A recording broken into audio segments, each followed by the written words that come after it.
Chilli powder అన్ని రకాల వంటలకు పచ్చళ్లకు సరైన chilli powder. No colour no chemicals. అడిగేవాళ్ళ మీ ఇద్దరిది పర్ఫార్మెన్స్ బాగుంది, మీ ఇద్దరు అన్నదమ్ముల చాలా మంది అన్నదమ్ములే ఫిక్స్ అయిపోయారు. లైఫ్ స్టార్ట్ అయింది. ఇంకా అప్పటిదాకా మేము క్యాటరింగ్ పని చేసిన వాళ్ళం, మార్కెట్ లో పని చేస్తుంటే, వాటర్ బాటిల్ చేస్తుంటే, ఇంకా చాలా పనులు చేస్తున్నాం. ఒక రోజు మేస్త్రి పని దానికి కూడా ఇద్దరు కలిసి వెళ్ళేవాళ్ళు. నేను తీసుకుని వచ్చి ఎడికంటే అడిగి ఇంట్లో ఒకటే ఇప్పుడు సెటిల్ అయిందని చెప్పారు. మంచి వాడు గుర్తు పెట్టుకోడు భయ్యా, అయితే వీళ్ళ మమ్మీ మస్తు తిడుతుండే. అంటే వీళ్ళు తిడుతుండే, నేను వెనకాల ఉంటుండే, కానీ నాకే తిడుతుంది, నాకు అర్థమవుతుంది. కానీ నేను నవ్వుకుంటూ నన్ను తిట్టారు కదా అంటే అల్లుడు అంటే కొంచెం రెస్పెక్ట్ ఇస్తారు కదా. అయితే అప్పుడు స్టార్ట్ అయిన లైఫ్ మాది. ఏడా చూసిన స్టూడెంట్స్ మంచిగా ఫోటోలు దిగుతారు, అది చేస్తారు ఇది చేస్తారు, అల్చేలు. ఇక ఆ పైలో అని ఈ పైలో హైదరాబాద్ ఉన్న వాళ్ళు మంచి మంచి వాళ్ళు అందరూ ఇంటికి పిలిపించుకోరు, మన ఇంటికి వస్తుండే.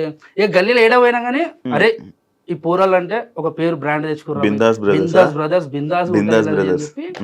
అప్పట్లో మనకి ఈ టిక్ టాక్ లు అప్పట్లో దంస్మాష్ వీడియోస్ ఉంటాయి, దాంట్లో మనకి మస్తు వైరల్ అవుతుండే. ఏదంటే మా కాలేజ్ మా ఫ్రెండ్ ఏ ఫ్రెండ్ తెలుసా, మా ఫ్రెండ్ ఇట్లాంటి పంచెస్ ఉంటే అన్ని వైరల్ అవుతుండే. కాలేజ్ స్టూడెంట్స్ అందరు చేస్తుండే. మాకు చూసి మాకు ఆనందం వస్తుంది, అరే ఏం చేస్తుంటీరా అది అని చెప్పి. కానీ వాళ్ళు అనుకున్నది ఒక లైఫ్ ఏంటంటే, అబ్బా వీళ్ళు ఉన్నట్టుండి పేరు వచ్చింది వీళ్ళకి, వీళ్ళు ఇంక ఎదిగిపోయారు, వీళ్ళు రిచ్ లైఫ్ అనుకుంటారు. కానీ ఎక్కడ గొంగడు అక్కడ అని చెప్పి ఓడి తెలియదు. ఎందుకంటే ఒక్కొక్క స్కిట్ కి మేము ఒక రాత్రి పూట కూర్చొని రాసే పొద్దుగా అవుతుండే, మేము ఒక్క కంటెంట్ రాయనికి. అప్పుడు అంటే మాకు తెలియని ఏజ్ లో మేము వచ్చినా మాకు బ్యాక్ సపోర్ట్ ఏది లేదు, మాకు రైటర్ కూడా ఎవరు లేరు. ఫస్ట్ మాకేమున్నా మా సంతోష్ అన్న, మా డైరెక్షన్ డిపార్ట్మెంట్ సీనన్న, ప్రసన్న అన్న, సాయన్న వాళ్ళు, వీళ్ళే నఫీస్ అన్న వాళ్ళు కానీ వీళ్ళందరూ కలిసి ఏం చేద్దామని మేము చెప్తే దానికి మంచిగా సంతోషాన్ని ఇట్లా కాదు అట్లా చేయరని చెప్తుండే. దాన్ని మనమే డెవలప్ చేసుకోవాలి. అట్లా చేస్తున్నాం, అవుతుంది, జీవితం ముందరికి వెళ్తుంది. ఇంక ఉన్నట్టుండి బయటకు వెళ్ళేసరికి ఒక్కొక్కరు ఏమనుకుంటుంటారు, వీళ్ళు బలిసిన వాళ్ళు రా, వీళ్ళకి మంచి పైసలు, ఈ కొడుకుల కేంద్ర ఇట్లా మాట్లాడుతారు. డబ్బులు అనేది నీకు ఆ టైంలో మాకు ఎపిసోడ్కి ఎంతో తెలుసు డార్లింగ్, 2000 ఒక్కరికి. దాంట్లో మనకి కట్ అయితే 1800 వస్తాయి, అది మనకే వస్తాయి మళ్ళీ. అప్పుడు పేమెంట్ అది. అయితే బయటికి తెలియదు ఎవరికి, వీళ్ళు బలిసిన వాళ్ళు ఇలాగేందని మస్తు అనుకుంటుండే. సెలబ్రిటీ ఫేమస్ అంటే ఇంకేంది, వచ్చి ఫోటోలు దిగుతుండే. మళ్ళీ అప్పుడు ఏంది తెలియని వాళ్ళు మన దోస్తులు అల్లీలు వస్తున్న కార్ తీసుకొని అమ్మాయిలు మెసేజ్ పెడుతుండే, మీరు ఫస్ట్ ఫేమస్ చెప్తా. పెద్ద టాస్క్ ఏం తెలుసు, అమ్మాయిలు మెసేజ్ చేస్తుండే, ఒక పెద్ద పేరగా పెడుతుండే. సగం చదువుతుంటే నాకు సగం రాకపోయి ఏం పెట్టింది అర్థం కాకపోయి నేనేం పెడుతు అంత పెద్ద పెడితే నాయని పెడుతుండే.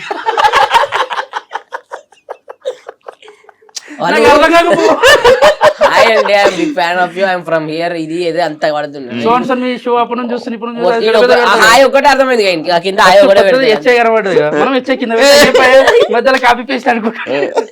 అయితే ఇప్పుడు ఇక నార్మల్ ఇలా రిచ్ లైఫ్ అది అనుకున్న టైంలో మాది రేకుల రూమ్, 3 రూములు ఉంటాయి. చిన్న లైఫ్ స్టార్ట్ అయింది అంటే మేము, మా అమ్మ కొన్నది, అది కూడా కష్టపడి ఆ ఇల్లు కొన్నది. దానికి తోడు మా అన్నలు ఇద్దరు, వాళ్ళు కష్టపడి నన్ను చదివించుకుంటా. అంటే బాలాజీ నగర్ సికింద్రాబాద్ లో ఉంటుండే, వీడు వేరే దగ్గర రెంట్కుంటుండే. మేదీపట్నం వీళ్ళది బాలాజీ నగర్ లో ఇల్లుంది ఓన్, ఇక్కడికి వచ్చేసారు వీళ్ళు.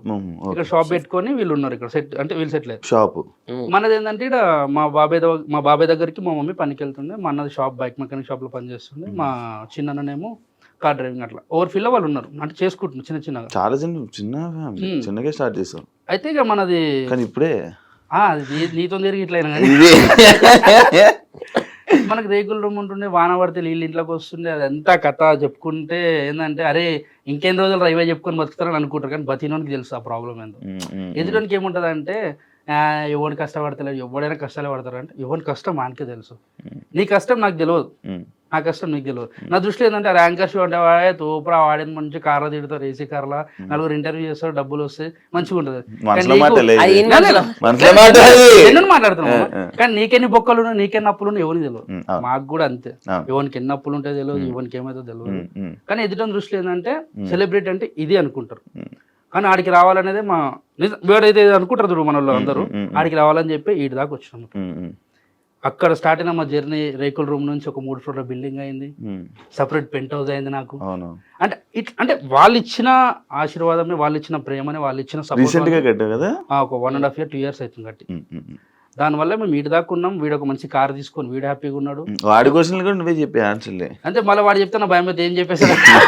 నీదేం చెప్పలేరా నీ ఇక్కడ దాకా లైఫ్ బాగుంది కానీ ముందేమైతే తెలియదు. నీ జర్నీ సేమ్ జర్నీ కదా, అదే జర్నీ. ఆడ వెనకట్లు తిరుగుతున్నా. మొత్తం మేమిద్దరమే తిరిగేది. అదొకటి చెప్పాలా ఏది ఏది జర్నీ అంటే వీడు కాలేజ్ బంగొట్టి నా శ్రీమేధ కాలేజ్ అని చెప్పి నా పక్క కాలేజ్ నాది రాయల్ కాలేజ్. వీడు బస్ లో పోతుండే నేను ఇంటర్ ఇద్దరం బస్ లోనే పోతుంటే నాకు బస్ పాస్ ఉంటుండే వీని కూడా బస్ పాస్ ఉంటుండే. వీనికి ఏంటంటే రన్నింగ్ లో దిగడం అలవాటు, నాకు దిగడం కాదు. అదే ఓకే అదా వేరే కాదు. అయితే ఒకసారి రింగ్ రోడ్ దగ్గర ఏమైంది, వీడు ఇద్దరం ఉన్నాం. అరే ఆడ బస్ స్టాప్ ఉంటే ఆడ ఆపాలి, మేమేమి ఈ గల్లీ కొట్టాలి. దింకు ఉరుకుతూనే ఉన్నాడు వాడు. అరే నాకు రాదు అంటే దుక్కు అన్నాడు. నేను ఉల్టా దుక్కిన పడ్డా చూడు భయ. 2 కళ్ళు పైనకి లేచి బ్యాగ్ ఒకటి నెత్తికి వచ్చింది బట్టి బచ్చనిపోయినా, లేకుంటే తలవండు వాళ్ళకి ఇట్లా ఫోటో ఉంటుండే ఎన్నో. ఈయనెందుకు కూర్చుండే అదే ఇట్లా గోడల కాదు మీకు పటాసులు బాగా సపోర్ట్ చేసింది ఎవరు అంటే లైక్ ఇప్పుడు యాదమరాజు మీతోనేనా బ్యాచ్? మీతో సెలెక్ట్? మా ముందు ఆడిషన్ అన్నది సీనియర్స్ వాళ్ళు సద్దాం అన్న, రాజన్న, హరన్న, ఫస్ట్ బల్వీర్ అన్న, హరన్న, సంజయ్ అన్న, తర్వాత రాజన్న, సద్దాం అన్న.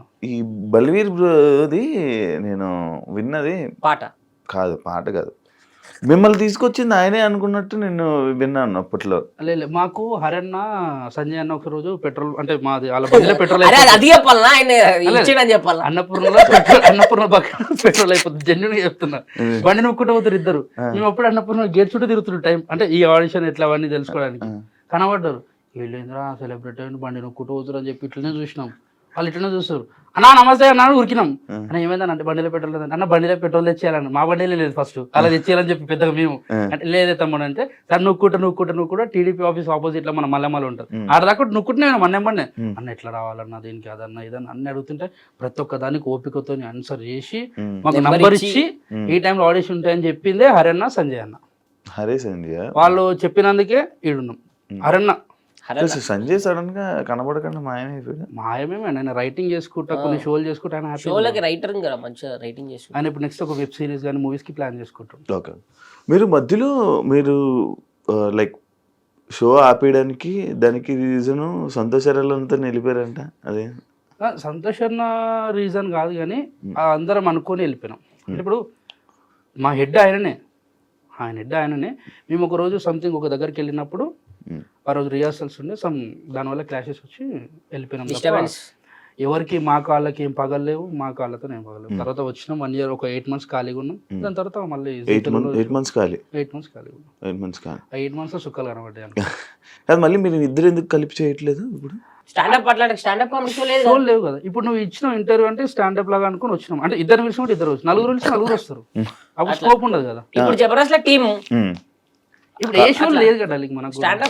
స్టాండప్ కామెడీ అని కాదు. ఇప్పుడు నువ్వు దాని తర్వాత ఇది చేసావు మన స్టార్ మాలో. ఫస్ట్ అదిరింది చేసినాం జీ తెలుగులో. అదిరింది చేశారు. అదిరిందిలో టీం ఎందుకు చేయలేదు? ఫస్ట్ నార్మల్ గొడవలు అనుకున్నారు కదా మీ ఇద్దరికి. నేనేమో రోమన్ ఏం కొట్లాటలు ఏం లేవు. నార్మల్ ఏంటంటే మేము ఒక దగ్గర ఆగిపోయినాం. మనోడు ఏం చేసిందంటే వేనన్న పిలిస్తే వేనన్న టీంలోకి వెళ్ళిపోయాడు. నితిన్ అన్న భరత్ అన్న పిలిచి తర్వాత నాగబాబు గారు నితిన్ అన్న భరత్ అన్న వాళ్ళు పిలిచి మాకు అవకాశం ఇచ్చారు. ఇప్పటికీ ఈ ఆఫ్టర్ సెకండ్ లైఫ్ స్టార్ట్ చేసిన కారణం నితిన్ అన్న భరత్ అన్న. వాళ్ళు లేనిది మా లైఫ్ ఇట్లా ఉండపు. జన్ను చెప్తున్నా. 8 months ఖాళీ ఉన్నాక పిలిచి వాళ్ళే ఆ ఛాన్స్ ఇచ్చింది. అదిరింది షో అంటే మాకు సెకండ్ లైఫ్ ఇచ్చింది వాళ్ళే. ఇక దానిలో ఏ డౌట్ లేదు. వాళ్ళు లేనిది ఎవరం లేము. ఈడ నేననే కాదు, మేమిద్దరమనే కాదు, సద్దామన్న గానీ, రాజన్న గానీ, ఎవరైనా గానీ, రియాజ్ గారు కూడా అక్కడ నుంచి స్టార్ట్ అయింది. మా టీం అందరం ఇంకా ఓపెన్ చెప్పాలంటే ఒక అరణ్ ఒక్కడు స్టార్ మాలో సెట్ అయిపోయింది. దాని తర్వాత కామెడీ స్టార్స్ అక్కడ కూడా మీరు కలిపి మీ టీం నేను వచ్చా ఒకసారి. హరన్న టీం లో ఉండే అందరూ ఒకటే దాంట్లో కొట్లాడుతుంటాం. Separate team. అదే అంత సపరేట్ గా టీవీలో కనిపిస్తారు వీళ్ళిద్దరు గొడవలు అయ్యి ఏదో విషయంలో విడిపోయారా అని చెప్పి. కానీ నేను కూడా ఎప్పుడు నేను కలిసినప్పుడు ఆడుంటాడు, ఆడిని కలిసినప్పుడు నువ్వు ఉండవు. ఎందుకంటే వానికో బండి ఉంది, నాకో బండి ఉంది.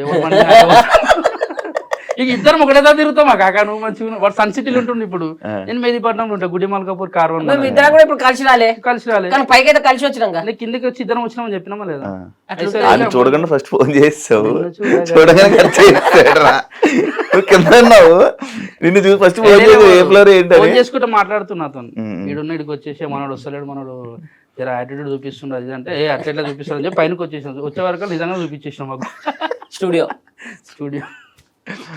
కానీ నిజంగా నీ లైఫ్ కూడా మాకు చాలా హ్యాపీ అనిపిస్తుంది. ఎందుకంటే మేము కామెడీ స్టార్స్ చేసినప్పుడు ఫస్ట్ టైం టీవీ షో చేయడం మనోడు. ఆ రోజే ఫస్ట్ అంటే కాదు మా కామెడీ కామెడీ స్టార్స్ కి నేను అంత అంటే నేను ఇంట్రడ్యూస్ మీరు కామెడీ చేసిరు అసలు ఆడ?